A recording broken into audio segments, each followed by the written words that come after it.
I want to talk about like what kind of lenses that we use to view games through, and what is the purpose of these lenses in general. One of the questions is like, can you use any lens on any piece of literature?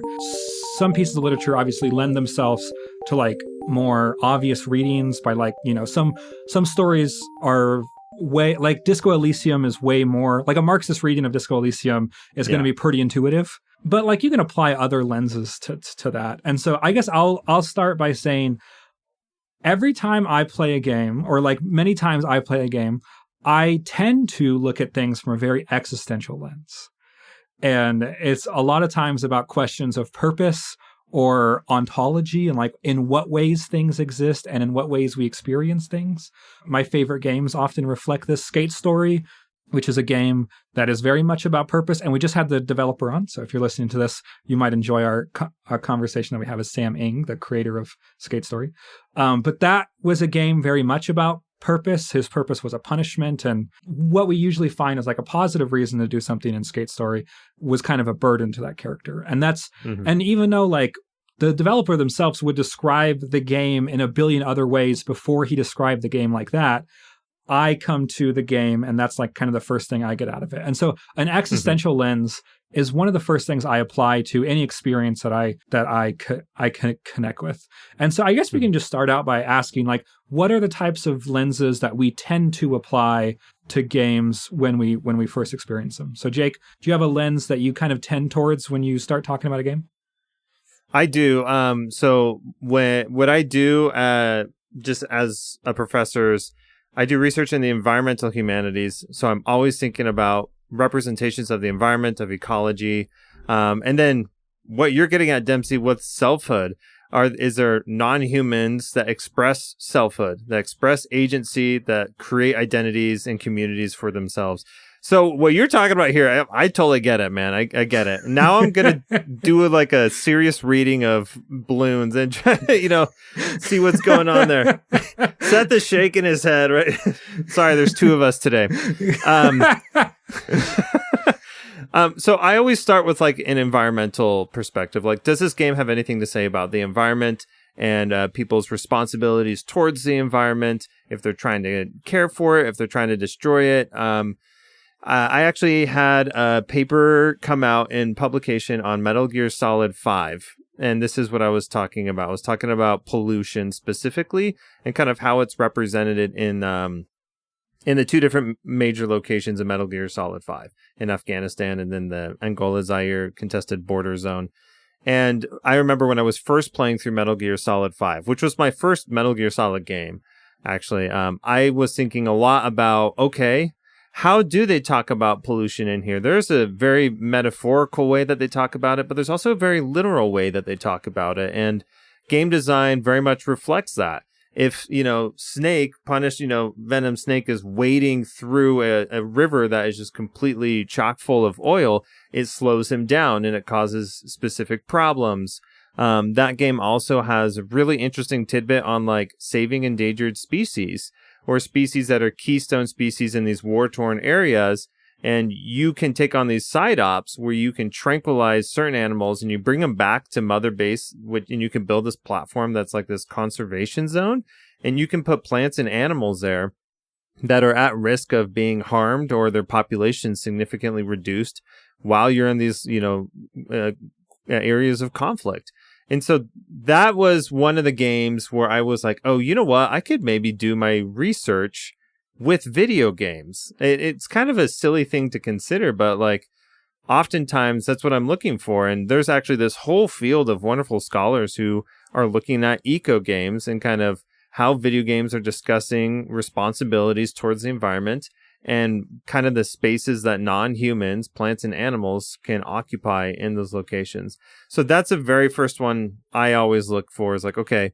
And part of me, I actually have to stop myself because I'm like, Jake, play the game for fun also. Like, don't just look at this as like an object of research, but look at this as like a good time, too. So sometimes that will get like it might create conflict in me. I'm like, oh, whoa, what do I think about this? But that's the one I definitely gravitate to first. What about you, Seth? Do you have a lens that you tend to see things through? First thing, Jake, send me your paper. I'm a I've got a PDF. We'll send it. So I'm a high school science teacher. I teach earth and environmental sciences. So love it. This is up my alley as I'm sitting here. I've spent the last week talking about fossil fuels in depth with students and having conversations about it. So nice. Yeah. So yeah, hit me up with that. I think I'm in a weird spot because I am going to focus a little less narratively about this. And I was just thinking about games in general over sort of this past week. And like, if I'm thinking about games and I think like what kind of value that games bring to me, I'm very often on some sort of like economic focus. And that's kind of a lens how I think about a lot of like my gaming experiences is like, is the money I'm going to put into this be worth my time? Just because like as a young adult who's got a lot going on in his life and I have a lot of like student loan debt, but also like I'm saving money for a wedding later in the year, and I have a lot of rent to pay. Like even a fairly like small gaming purchase has an impact on that finance in a way that I'm like, I really feel like I need to get something valuable out of this gaming experience. So like when I was thinking about, okay, I finished up Skyrim, I'm like, all right, what do I want to play next? And like really the deciding factor for me between playing like Fall of Avalon and like the Oblivion remake is Fall of Avalon was on sale for $35 and Oblivion was like $50. Because I sort of feel like I need to like justify, I need like a cheaper game because then there's a better chance I'm going to get like my money's worth out of this experience. And I think it's also why I tend to gravitate towards like indie developed games is just because they're cheaper. Like it's easier for me to justify that expense versus also like the time I'm going to be investing into it. And also just like risk mitigation, because that economic lens is also risk mitigating. Like if I buy a game that's $20 and I don't enjoy it, okay, I only spent $20 on it. Versus if I buy a game that's $60 and I don't enjoy it, well, I could have bought 3 games that were $20. And so that is a lot of how I think about things. I say that, and then I have a very large Warhammer collection on the table next to me. So like it doesn't always apply, I guess, for all hobbies equally. But I guess there's some sort of breakdown about that. I was gonna say, like, you guys are in different points in your life than I am. So like, does economics play into it for you guys? I mean, everything's expensive, but. Yeah, and honestly, I think this is an interesting point just because over the past like 2 years, game prices have been going up, right? Yeah. Mario Kart World retailing for a whopping $80. It's like, oh, whoa, that's a pretty hefty chunk of change, which I think for that game is interesting because most people, I feel like, who really enjoy Mario Kart, they are probably cranking tons of hours out of that, and they're probably enjoying the heck out of it. But still, there's sticker shock there. You're like, dude, $80. And I don't know, what you were saying, Seth, reminded me, did you guys see the Aggro Crab post about the economics of setting a price for their game? So Aggro Crab, they made Peak. Did you saw this? Yes. It cracked me up.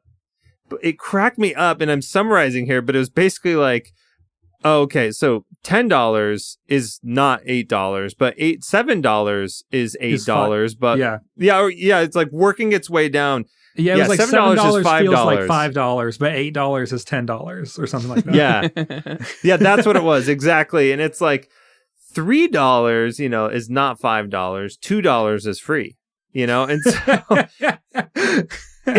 it was like this joke, but honestly, it made its rounds on social media, and I saw it, and I was just like, oh my gosh, dude, this is exactly how I buy indie games on Steam. Like, I was like, they figured me out. Like, dude, if a game is if it's $4.99, I'm like, yeah, I'll get it. Oh, it's $7.99, but wait, there's a $15 launch discount that 15% like launch discount, and that puts it at $5. Oh man, that's $5, and it's just the psychology's there. So I don't know. I guess that's like, I still think about this. And I just got to say, whoever does pricing for indie games on Steam, dude, they got me figured out. I cannot resist. I get an email and it's like, 7 of your games are now 95% off. And I'm like, oh, well, I should probably buy them. They're basically free at this point, right? It's lost money if I don't get them. just girl math yourself into a larger Steam library. I'm getting wrecked. A way for that I mitigate that is I really rely on PlayStation Plus and their library, and they swap games out pretty regularly, and so there's new things for me to play. But since getting my PS5 Pro and like having my PS5 before that, I only get new games if I'm extraordinarily excited about them, whether by anticipation or reputation. So like Claire Obscura, I think was the last game I paid full price for, and that was directly due to the reputation of it. And then like the next God of War game, I will probably pay full price for because the anticipation I have for it. But like if I am just looking in general, like between games and want to play something, I will most likely go to the library that I have access through PlayStation Plus for. I'll buy maybe I don't know, maybe like 3 or 4 full price games a year, maybe on average. But then everything else is kind of through the library that I pay for. So talking about these lenses, so we have these, I have this very existential, experiential lens, and Jake was talking about kind of a specific. So Jake, I want to ask, when you talk about your environmental lens, is there a specific power dynamic, or because if people are familiar with a lot of critical lenses, like critical race theory or feminism, will be a lot of power, you're looking at power dynamics specifically. Right. So is there a power dynamic that you are looking at when you talk about the environment and things like that? Yeah, what I think is great about environmental humanities, just as a academic field to study, is that it couples really well with a lot of these theories that you've mentioned. So I thinking about my graduate work, I looked a lot at Marxist theory specifically, and there is a whole lot of overlap between what's going on with the environment and what's going on with money. Oftentimes, and what's going on with waste. Waste is a super lucrative industry, and it needs to be put somewhere. And so it's interesting to see how that kind of all that stuff shuffles around. I think in environment, so you can. So the short answer I would say is you can, and I think sometimes I definitely do. So I mentioned this paper on Metal Gear Solid 5. I actually have another chapter forthcoming that I co-wrote with their name is Christopher Lee, this wonderful scholar. It's on Final Fantasy VII. And this is going to be a big part of that too, is but there is a lot of Marxist critique of capital and kind of how money shuffles waste around. I would say, so yes, when I'm thinking about it that way. A lot of times, environmental humanities, though, focuses on post-humanist philosophy. And really, that in a nutshell is how do we make the human not the center of the conversation? And so this can be related to power dynamics, but I think of a game like Terra Nil, which came out 2 years ago. And you as the player are human, and you are trying to, it's basically reverse city builder. That was their marketing line. And you have these different super polluted wastelands, and you're trying to do things to bring species back to them. So you're trying to restore all these different environments so that species can regrow and re-inhabit these areas. And what I think is interesting about Terra Nil is that it tries really hard in its game design to just decenter the human from what's going on there. So you'll build all these structures that are going to, revitalize the land. But one of the closing phases in any given level is that you have to remove any trace of machinery or structures that were there in the first place so that you can kind of leave this environment as a pristine wilderness.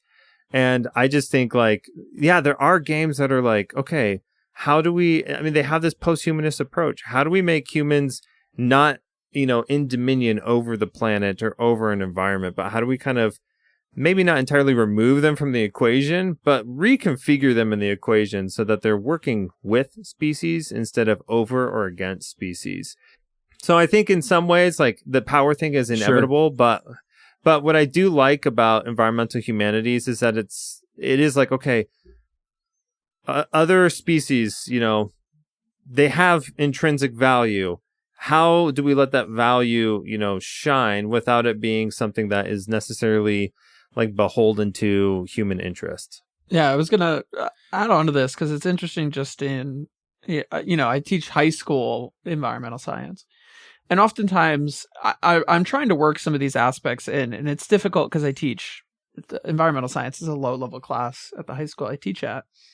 But like to actually like take these ideas of like decentralizing humans from it is one of those things I keep trying to push to students when we talk about ecology. And like right now I'm talking about fossil fuels and pollutions.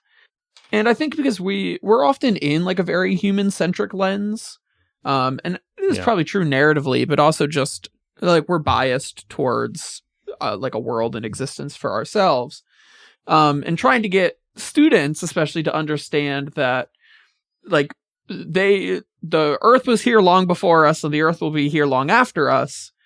So like, how can we preserve like what's here because we're the ones who are messing it up? But then if you take a look at another piece of media, and one of my favorite books of all time is Dune, Nice. which deals a lot with the ecology of Dune is a whole subsection of the appendix of that book. But also like Dune asks a very like human question of like, this is literally a wasteland.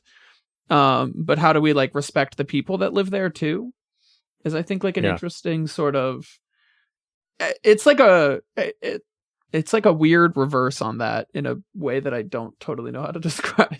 But also to lock into something I was talking about earlier, like I talk a lot with my students about economics, and the economics of like pollution and waste removal. We were literally just talking about mountaintop removal for coal mining because it's very relevant here in Pennsylvania. And the conversation of like, what do they do with all of this like earth waste when you literally chop off the top of a mountain to get to the coal in the inside? And I had a big conversation with students about like, what's the advantages, what's the pros, what's the cons of coal mining?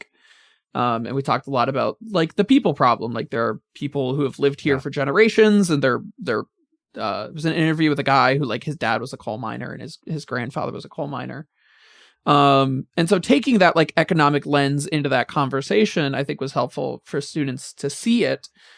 And to loop back to the sort of game side of this, I feel like narratively, I play a lot of roguelike games, and they're often, and I think like fantasy games are often about economics, and I think a way that's hard to describe. Like traditionally D&D, your experience was directly tied to how much gold you were able to bring back from a dungeon, which is a very interesting sort of, there's commentary there maybe for a different day, but I don't know. I always find it's interesting how like deeply we weave money into everything, into all these little aspects. But Dempsey, were you going to say something earlier that I just like cut you off of? Well, yeah, but it was going to take this idea of a non-human perspective and go a way that I don't think you were mean for it at all. But the last time that I really was impacted by a non-human perspective was playing Hades 2. And this is not an environmental statement at all. This is like maybe the opposite of an environmental statement. But like in Hades 2, there's the character Prometheus, who is a villain because of his relationship with the gods. But as a human being, obviously I am pro Prometheus because he brought the fire down and represents like this rebellion against the gods. And it's a tragedy of but in Hades 2, you're not playing as a human with human desires from a human perspective. You're playing as a god in the pantheon who Prometheus is going to have problems with. And so it like the first time I fought Prometheus, it kind of was bothering me in the back of my head in a way that I could not like articulate. But it's because like me as a person and Malone as a character do not have the same perspective of the role that Prometheus plays in our lives. Like, which I thought, was very, like that really shifted my perspective of Hades 2 and like the ability to empathize with Malone as a person, but also like the ability to recognize that her needs are not human needs and her perspective is not a human perspective. was like really shifted how I feel about that game in general. Sadly, I did not finish it before January 1st, so yeah. I cannot go back and finish that game until next year. But as far as like non-centering the human perspective, and I took that as like a very existential question of which is very funny, but of like, oh, like for me, Prometheus is someone that I would look up to. Malone is a character that I am currently having empathy for and following her story and seeing things from her perspective. And so why, like, and I think that like allowing that to make you a little bit uncomfortable, that you are now empathizing with a being that has really different experiences and needs from your own, I think that's a really special and difficult experience. The last time I experienced that before then was a sci-fi author by the name of Becky Chambers that writes really good non-human aliens that have biologies that give them different internal philosophies. So like the aliens in a Becky Chambers book will have like it's like their relationships to their children are really different because they're not mammals. They don't carry their children. They'll have like these broods of a lot of children, and they'll be raised by the community, but like a single parent will not have an emotional connection to a single child. And you read that, and it's kind of hard to sympathize with these aliens. And they're like, there's like civilized, they're like, you know, rational beings and things like that. But their culture around child rearing and parental responsibility is so flipped. And if a real human being was to kind of see their child and have no emotional connection to them, like that would be something pathologic or something that'd be really difficult to empathize with. But because they have a different biology, their society functions different, and like they happen not to be mammals, so they didn't need to build that like long-term caring kind of breastfeeding and things like that. They just have a bunch of eggs, and then the older people in the community care for them. But I know that's not what you mean, Jake, by like decentering a human perspective. It's like that has nothing to do with aliens and gods. But also, and this is just I think me being more self-serving. But so I direct nature education content with like Fish and Wildlife Services and some conservation, and so like I get to film like endangered animals, and I live in the mountains here in the middle of the country. And so those are questions that I've dealt with, not in video game form, but in like asking like for example, if a creature is not a keystone species, like the black-footed ferret, which I've done documentaries on, if the black-footed ferret goes extinct, it's not going to cause the collapse of the food chain. And it's like the prairie dog is the keystone species, not the black-footed ferret. And so like what responsibility do we have to this specific carnivore it's not apex, it's kind of in the middle. It could be taken out, and like broadly, you could still have a prairie ecosystem without it. It's a managed species, so it's never going to be just in the wild. Every single individual is like DNA tracked, and we are trying to manage the gene pool and things like that. And so like at that point, what do we owe this thing that seems to have, and in principle cannot have, a benefit for human beings? Which is different than like talking about keystone species like a beaver or a prairie dog or whatever, that there's very obvious value to, but there's also like, I think, parts of the ecosystem where there is like the value has to be innate or intrinsic. You cannot, I do not think it's possible to make an economic argument to justify the resources that we put into saving the black-footed ferret. I don't think that argument exists. So that's not a video game conversation, but I just, it's fast, but it's something that I spend a lot of time thinking about. Yeah.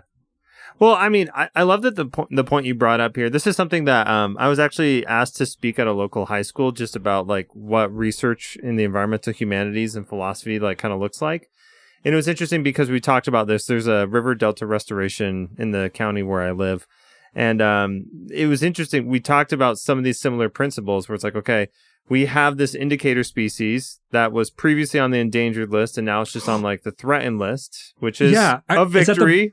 Go on. So anyway, so this is a huge success, right? But it's interesting because there are plenty of other fish species there, and it's like, well, do we not really care about these fish species? And something that I tried to explain to the students is, I mean, this is where it gets really tricky. especially in philosophy, it's like, okay, do we believe that any living creature or any living thing, so to include plants in this, do we believe that there is some sort of value that they hold that is non-utilitarian, that is non-economic, and that value needs to be respected, right? Which I think is a super, like, this is kind of where we're at, I feel like, when it comes to philosophy. And there's this concept that I've been reading up on pretty recently called multi-species justice. And it's this idea that in environmentalism, you were supposed to, like, if you're trying to restore some sort of ecosystem, restore it for every species that can call it home, and not just have like sustainable resource extraction from that area for human consumption.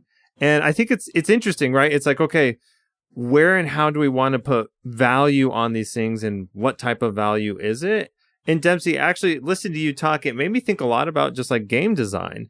And something that I think I talk about with my students is like, I don't know if you guys are familiar with the game Forager, but Forager is essentially just, you get a ton of resources and you craft a lot of things so you can get more resources and craft a lot of things, right?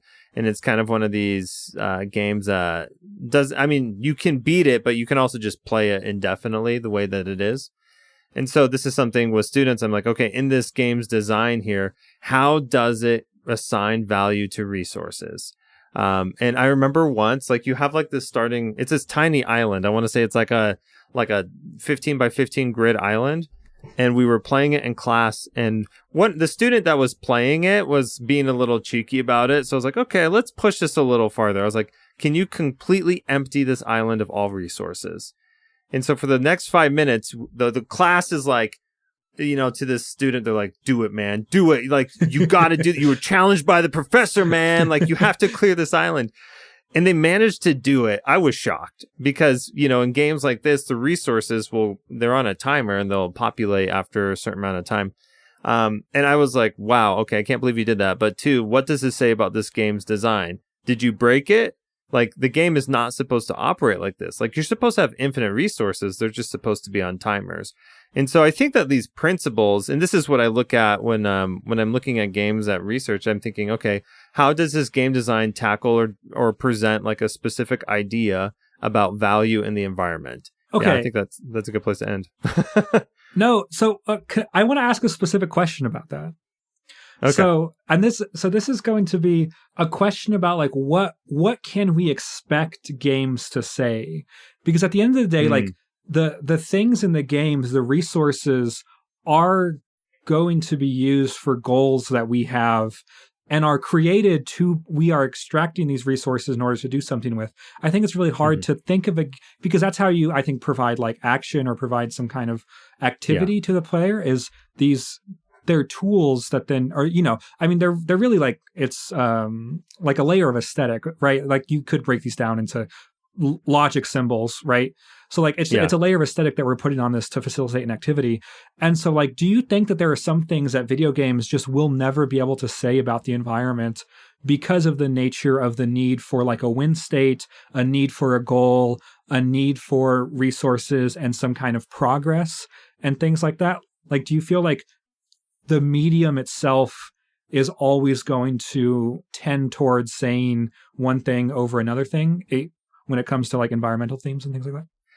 Man, this is an awesome question. And this is actually why whenever I teach some of my introductory classes, I bring up and I'm sorry, it's a little taboo, but the Roger Ebert blog post that video games can never be art. Sure. So I'm sorry, everybody. I'm bringing it in here. That piece will not die. I'm teaching that piece. But one of the questions that he asks that I think is probably the smartest question of the whole thing. And sorry, that's not a judgment on his intellect or whatever, but it's the question that excites me the most, is precisely this. It's like, if a game is defined by progress and winning, can it be art? Are you supposed to have art pieces that win? Like, is that an admirable goal? And I would say for Ebert, like, that's the main differentiating factor between art and games and sports, is that there is some sort of win state that you're supposed to accomplish. I think in video games, there a lot of this design is about some sort of success or failure. In whether that be like a boss or a level, like there's a win state in pretty much everything that you're doing. But I do think that games, and Seth, you brought up Minecraft. I think creative mode of Minecraft is probably my go-to example of like what you have to define what the win state is for you as the player.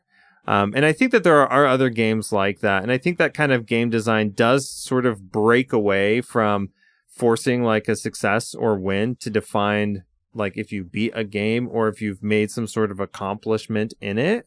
I think when it comes to like the environment, right now I'm really interested in games that are like super politically charged and saying the win state is you saved the environment, because Sure. I think they're very purposefully trying to get that message across. Sorry, we're just going through all my recent publications, but Armored Core 6 is a game that I wrote on, and it blows my mind that what's her name? I wrote a paper on this. I swear I'm not making it up. Ayre, Ayre, her name. She's a non-human sentient species on the planet Rubicon, and the game is the good ending. There are 3 endings in the game. The good ending is extremely moralizing in that you work to save that species so it's not consumed as fuel by these intergalactic corporations. And I thought, holy crap, this is actually very on the nose about what's morally correct here. And it's leveraging the win state to have a very, I would say, strongly worded letter to the player about what decisions are morally correct. And I was like, dang, that is wild, because a lot of games want to avoid something like that. But I argue that Armored Core 6 is like, no, the correct thing to do here is to not let this genocide happen of this non-human species. I was going to say, Jacob, did you play Face Miner? Face Miner? No, I did not. Do I need to now? You should. It's up your alley, because Face Miner is a very interesting game. Where the win condition is actually the opposite. The win condition is very intentionally destroying the environment. But, yes, I need to play this. So the premise of the game is that you manually do facial identification. So to show you a bunch of pictures, and you have to click the faces until it slowly turns into like a clicker idle game where like the faces click for you. But then progressively over time, it becomes very clear that like you have to upgrade your computer specs to go faster and faster and faster and faster. And then your computer generates heat. And then it very quickly spirals out of control and you generate a lot of heat. And then, because I'm mentioning it, it results in you generating so much heat that you start increasing the temperature of the Earth. Nice. And the game essentially doesn't tell you can stop. It actually encourages you to keep going. And the fail state of the game is that it starts showing you pictures of the Earth on fire because you've increased the temperature so much that everybody is now dying. And it's like, good job, you win. Which is the exact opposite of this. I mean, like, narratively, but like through this lens, like, it's very clearly trying to communicate the same thing, that like something bad is happening and you are causing it to happen, rather than like you have the choice to do something good. This is like you are doing something, you are actively doing something bad, yet you could be choosing to do good. Which I think is like a similar message, just from like the other perspective. And it kind of makes me wonder, like, I think it would be an interesting game to be like, you are in charge of like a coal mine. And that's, it's like a micromanagement game, but like for fossil fuels. Yeah. And like the only moral decision is like, what's that famous movie about nuclear war? The only winning move is not to play. It's like the only moral decision is to like close the game down and never open it back up again, which suddenly becomes like a conversation about like what's a game and like what's right. Yeah. I was gonna say, like, we're focusing a lot on this like sort of environmental economic lens, which I think, Jacob, is just because it's like your area of expertise. But I was also just thinking about like, I think there's sort of interesting and easy lenses to focus on, because like economics is everywhere around us, and if the game is going to feature Earth or an Earth-like environment, there's always an opportunity to talk about the environment in that. But I think like there's a lot of what are more of like our traditional critical lenses, and Dempsey, you mentioned some of them, like a feministic lens or like a Marxist lens on things. I come from a very heavy like church background, so there's even like some biblical hermeneutics and like the different denominations and everything there. That I think are a little trickier to apply to games, and I think that they're also, I don't know if like taboo is the right word, but I think like people would think you're weird if you just went around and you specifically did like feminist critiques of games in a different way than if you were doing that about like traditional media. So like, why is it that like this, it's okay for us to do like a Marxist or a feminist interpretation of like this book or this movie, but then like when it's about a game, people are like, you're overthinking it, that it's not like appropriate to do it that way? So I think for a couple reasons. First of all, because I think that the language by which we can critique games is very new, and games are evolving so fast that just the vocabulary around that is clunky and I think moralizing. And I think the stakes are higher because you can watch let's say you watch a really sexist movie. You don't have to be a sexist to watch it and critique it, but I think there is something more you're saying about the person who's playing the game because of how much agency and investment it takes to play a game, that I think any moral critique you're making, so like if I say like The Last of Us is glorifying toxic masculinity, right? Like as someone who's put 30 hours in that game, I think that says a lot more about me than saying that Iron Man glorifies toxic masculinity, because that was a 2-hour passive experience. And so I think the emotional buy-in that people have might strike closer nerves because of the interactivity with the media. So I guess that's one of the reasons I would say that it might be a little bit more difficult to, I don't know, criticize games like that because of what you might be saying about the person playing the game as well. Yeah, I definitely think that's part of it. That's one of my favorite things about video games is that, all art strives for some type of interaction with the viewer or consumer or whoever it is, right? Like you want that person to invest in some capacity in the piece of art. And I think artistic mediums are super successful at that. But what I love about video games is that interactivity is like pretty much fundamental to that experience. It's this design that is reacting to player input.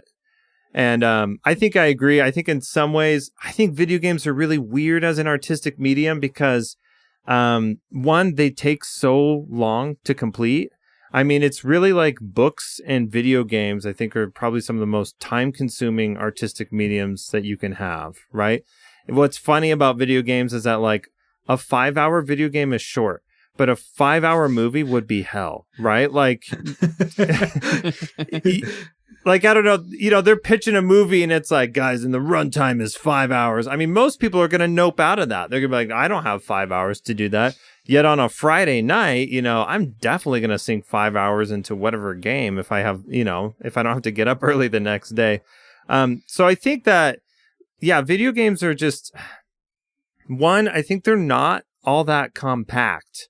Like a film, I feel like, and this is kind of my experience with film, and in my introduction classes when I teach film, this is something that I've just come to notice. And, Dempsey, you have experience here, right? Is I feel like there is so much left on the cutting room floor that doesn't get into a 60-minute project. And that 60-minute project tends to be highly refined in what your viewing experience. Now, the same is true for video games. If a video game takes you 60 hours to complete, there are thousands of hours of labor that are on the cutting room floor. But sure. But I think that, like, because players have so much interactivity, like potential in how they navigate a game, is like, one, someone's experience could be entirely different than somebody else's. I think a lot of the devs, Shedwork Games, who made the game Sable, they did this interview, and I actually assigned this interview to students to read because it's really helped me understand the complexity of video games. But they talk about Sable as a lemon-shaped open-world game where there's a relatively definitive opening and exposition to what happens. Then the player gets all sorts of options given to them. And in Sable, you're somebody who's on this like coming of age ritual journey, and you need to select a mask, and that will define your identity and profession in this community for the rest of your life. So you go out and you explore, and then the other end of the lemon is like the end of the game. And so what they were saying is that like the beginning and the end of the game, they're fairly well defined. But in Sable, so for example, I loved Sable. I didn't collect every single mask. I think there's 16 masks, and I still collected like a dozen of them before I selected one to end the game with. But the way that I play that game, if I'm consuming, let's say that's what, 75% of what the game has to offer versus somebody who just mainline picks the first mask that they come across and then they go straight to the end. And it's a 2.5 hour experience for them, right? Like, it'd be a wild way to play. You're like, okay, I got a mask. I guess I beat the game now, right? Like, I mean, you can do that. Yeah. But like, if we want to offer like a feminist critique of Sable, and so-and-so's played 10% of the game, they beat it, they completed it, and the other person has completed 75% of that game, man, one person has way more evidence to support whatever their feminist critique is of the game. But I think you could walk away with two very distinct interpretations of what's happening in the game about gender. And I think the problem is that they both could be right. Because if we want to allow that somebody completing the game is like enough, I guess, knowledge or evidence to make a claim about what a game is doing. Like, I think, like the experience is subjective. Like it's there's so much wiggle room there, and I think that's really hard to pin down when you're trying to critique it. So the game I was thinking of was the Outer Worlds 1, which I played. I didn't like love it, but there's a very strong Marxist critique, like you said, to borrow your words, Dempsey. It's like very intuitive for a Marxist critique of it. And I was looking at some article, you can speed run that game, I think in 40 minutes. If you pick the dumbest possible character, and you'll get an option to like fly a ship, and you'll just fly this ship straight into the sun and kill everybody and end the game. And it's like, what is the critique there versus if I dump 30 hours into this game and actually walk through how these like intergalactic corporations are evil? So I don't know. I just think it's exciting, but at the same time, it's like, oh crap. What do we say? So this will be my final thought. Sorry, I knew it. This has got me going. So like in Armored Core 6, there are 3 endings, and you have to engage with all 3 of them to know which one is the super moralizing one about the environment. If you only beat the game once, which is the majority of players for a From Software game because they're tough, right? Then, I don't know, is your critique that doesn't have to do the environment valid? I kind of think it is. Yeah, I think it's interesting. So I was Celine Song, who is one of my favorite directors that I disagree with almost everything that she says, was talking about how she thinks it's unprofessional to for art to be like purely autobiographical. She talks about how like it is professional to want to communicate something and not to use your film as a diary, which I have a billion feelings on. But she's also a genius, so it's difficult to disagree with her. But I think, like, when it comes to critique, I think there's something like you were saying that feels really concrete about critiquing a text or a movie, because we can all have the same experience. But when you are playing a game, your experience of that and your critique of that game, I think kind of necessarily becomes a lot more autobiographical. Like it becomes a lot more of like how even things like how what platform you played it on, and like because I played Sable.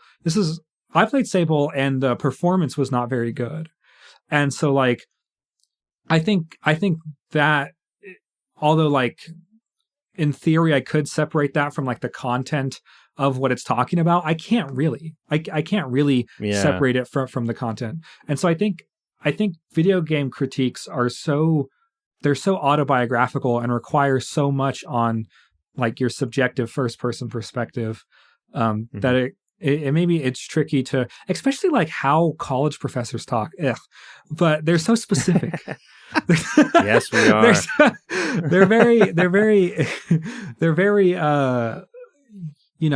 there's a lot of value in having really, really specific verbiage, talking about very specific things, and having and really pinning ideas down, where I think in a game that might be a more difficult experience.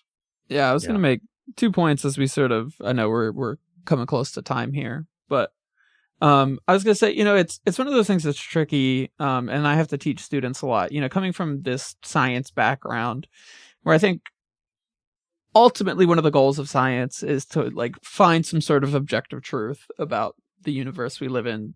And especially for what I teach, a lot of earth science, astronomy, environmental science, a lot of that's observational.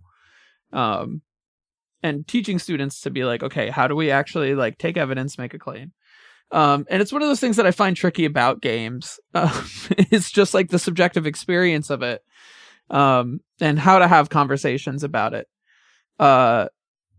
One of our famous podcast examples is I played Detroit Become Human wrong, according to the rest of the podcast, because I let one of the characters die, and I never got to play through the girl's storyline in like the first scene, which is a conversation for a different day. But one of the larger things for gaming I was thinking about is I wonder if there's this issue in gaming that we don't have like a foundational canon of games for which to talk about, and to like apply these critiques to sort of to build community discussion about. Like I'm a fan of a lot of classic sci-fi, and one of the things I really like about this like classic sci-fi literature is the survivorship bias. Like the better books have come out of the last 60 years and are still well known, so I read those because they're good books. And kind of all the other stuff has fallen to the wayside. And I think like a lot for all this other media that it's existed for, like, movies have now been out for 100+ years. Like there's a lot of like canonical movies for people to like apply certain critiques and studies to, that then we can use for like further down the line commentary on new things that are coming out. But like games being such a new media feels to me that that's like the root of the issue, is that because they're directly connected to the technology. So as the technology improves, like the things that people are playing and care about changes in a way that I think like is not true of like books, because I don't think there's been new technology for books since Gutenberg. So like there's nothing new under the sun. Like books have been books. And of course like genre changes and like the narrative, like things change, but it's been the hero's journey for the last like 2,000 years, and I don't think that's planning on changing anytime soon. But like 60 years ago we had like Pong, and that was your gaming experience. So I wonder if that's just an issue. Like I wonder if like 60 years from now, like Minecraft, for example, could just be like a foundational game in understanding like how do we talk about games as a thing that people experience and do as part of like a normal life. And I wonder if we're just not there yet. Yeah, I think I'm back and forth on this, because a part of me is like, man, if we were to come up with like a top 10 list of like most important influential games, where there's like people have done that thousands of times, I think, right? Yeah. But I agree in that I think, video games as a medium, they're so young. And this is something I hate to rope in like the Game Awards when we're talking about this, but like it does help to have something, and I don't know if the Game Awards is this, but something to say this is what was the best of the medium this year. And of course, you're always going to disagree with it. People are always going to disagree with the Oscars and the Grammys, whatever it is, right? But those are institutions that were created in a time where I think there was a lot less pushback when somebody said this was the best movie of the year or this was the best, album of the year. There's always has been pushback. But I think what I'm really getting at too is like this big shift in philosophical thinking towards how we evaluate things and ascribe value to them. Like when the Oscars was first like created, when the Grammys are first created, decades and decades ago, this is before postmodernism. This is before we wanted to think about things more holistically. And this is, I think, for example, the conversation right now about like the Game Awards and major, awards for video games, we're always bringing up indies, and it's like, where's the indie representation? Where do indies sort of fit into this? We have the 616 Indie Game Awards that are making a huge effort to create categories that are much more inclusive and holistic. And so I kind of think, in like on top of what you're getting at here, Seth, I think one of the problems with the video games industry, it's super young, but also, we're still trying to come up with a way that is a new way that makes sense for video games to actually like rank and qualify and maybe, just discuss like what is a foundational video game? What is foundational game design? I can't remember who said it because this was several years ago. And I feel bad because this has impacted my thinking a lot on video games. They were like, why isn't there a best level design award at the Game Awards? Isn't that one of the foundational aspects of what a video game is? They have levels and you beat those levels, and we want to celebrate how those levels are designed. And I thought to myself, why isn't there like a best level design thing? That does seem to be a category that would represent something that is super uniquely characteristic of video games as an artistic medium. Why don't we celebrate that? And so I kind of think that the youth kind of video games as an artistic medium, combined with the fact that we're trying to create from, maybe not entirely from scratch, but we're trying to come up with a new way to sort of qualify which video games are the best and the most representative of video games. I agree. It kind of feels like we're dragging our feet a little bit to like come up with some sort of coherent or uniform way to talk about them. There's so much more to talk about, but like, I just, as my closing thought now, but like, okay, like we, despite coming up with like a canonical list of like games, like we can't even properly sort games into genres. Like, so the last episode we did was like discussing like what's a roguelite game, what's a roguelike, what's a roguelite, what's the difference, why do we even have a category of games that we call this? Because everything is a roguelike now. Everything's a roguelike, everything's a Souls-like, everything is like a cozy idle game, and like there's no genres, nobody gives a shit. It's all like postmodern. Yeah. And so like the idea that we would even be able to come up with like a list of like games that matter is, to your point, impossible. Like we can't even figure out what games are and what category they belong to. Nevertheless, like what's actually important here, because we all have subjective experience and there's no truth left in the world anymore. I hate Gen we're Z. getting back to existentialism. I like it. It always loops back, but Dempsey, close us out before we do this for the next hour. I'll close us out. So thanks, Jake, for coming on and talking about lenses that we can view video games through, and the environmental lens, which is something that I could just talk about forever. I love Alba. You don't have to answer this. Have you ever played Alba, a wildlife adventure? Listen, I own 2 copies of this game, and I swear I'm going to play it this year. That is the most, as someone who does nature documentaries, it's the most accurate representation of like natural, like not journalism about nature, but like documenting nature in an artistic way, not like in an academic way, but like in an artistic way. I love that game so much. Play it. It's good. I vow right here, right now, that I will play Alba, a wildlife adventure. I think that's the subtitle. Yeah. I will play it this year. Okay. Yeah, it has a lot of a very more sophisticated. You think it's a kid's game, but I think it has some pretty sophisticated things to say. Anyways, okay, that's not opening a conversation though. So, if you have any opinions, feel free to send us an email. Our email, overthinkinggames@gmail.com, is in the show notes. Otherwise, you can send us a message on Bluesky or TikTok or Threads or Instagram. And tell your friends about us, rate and review all the things that you say at the end of a podcast. Jake, do you want to go ahead and let people know where they can follow you and find your stuff and listen to your podcast? Yeah, sure thing. First, thank you so much for having me on. This has been a ton of fun. Really, really glad that I got to sit down and talk with you both here. Yes, so you can find me. I am active on social media pretty much exclusively on Bluesky. So that is, if you just look for Chip Dip, you'll find me. I was early enough that I got Chip Dip with no numbers, right? You can find me there. You can find the Pre-Order Bonus podcast on all major, pretty much all podcasting platforms at this point.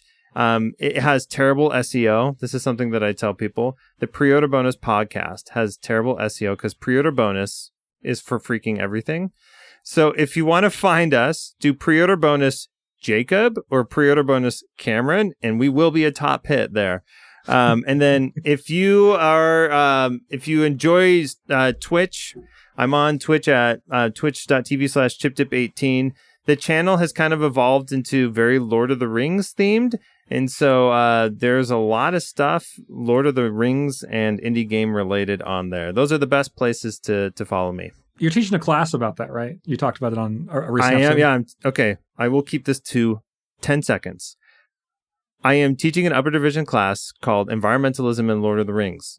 It's a good class. Okay. All right. And okay, bye. Bye, everyone. Bye. Okay, bye. Bye.